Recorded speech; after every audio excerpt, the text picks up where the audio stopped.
9 मई वाक़यात के मुकदमात में शेख रशीद अबूरी जमानत पर रहा। साबिक वज़ीर दाखिला की जानिब से Lahore high court Rawalpindi bench में रिट पिटिशन दायर कर दी गई।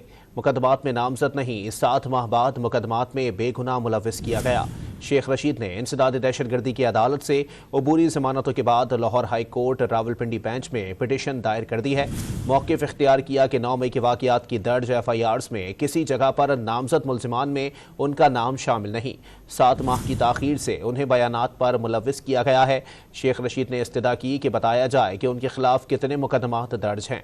हाई कोर्ट रावलपिंडी बेंच के जज जस्टिस चौधरी अब्दुल अजीज ने पिटिशन समाअत के लिए फिक्स करने का हुक्म दे दिया। मेरी दरख्वास्त सिर्फ इतनी है कि मुझे पता हो कि मेरे खिलाफ ऐसी जगह पर केस रजिस्टर किए गए हैं चिल्ला के दौरान जो शहर मैंने देखे ही नहीं। लसबेला मैंने नहीं देखा, चुनको किस किस शहर का मैं नाम लूँ। और अल्लाह से उम्मीद है अल्लाह मदद करेगा।